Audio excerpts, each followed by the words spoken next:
If you notice, the show starts with the sun on the horizon, which our camera guy will tell you, we don't usually shoot that early because there's not enough light to shoot. Oh, a fat daddy right over there, dude. See? Yeah, Right on the edge of the grass. Yep, I got it. Oh, that's a big fish. Brunswick, you talk about a flood tide. Those guys, I mean, sometimes it's 16 feet, I think, is what Scott told me, the max amount of water that's moving through there. And that is just an incredible amount of water. And you have such a short time, a short window when the fish are in there feeding. You have to get in there, get out quick. There's only certain times when those redfish are going to come up on the flats and tail for you. And what we mean by tailing is they'll get up in the grass, and there's snails and there's little crab that crawl down on the grass. So those redfish have to tilt up and actually see the crab or see the snail they're going to go eat. So they don't actually know what their tail's doing. It's sticking way up, just saying, hey, come over and catch me, you know.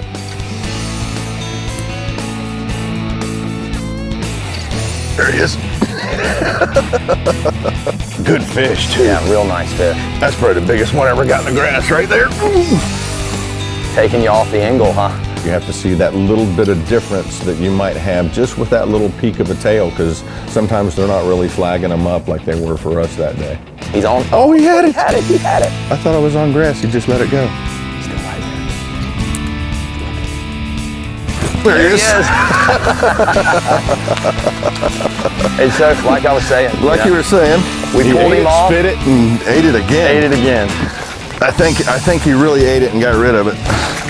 That's the same bait I've had on here all day long.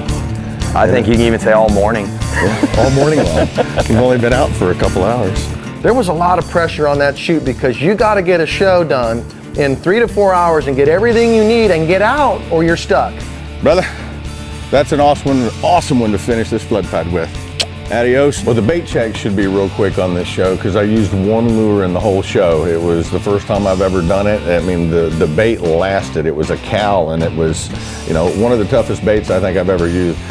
That's the first time I've done a whole show using one bait. And let me tell you what, that bait is just beat up and chewed up.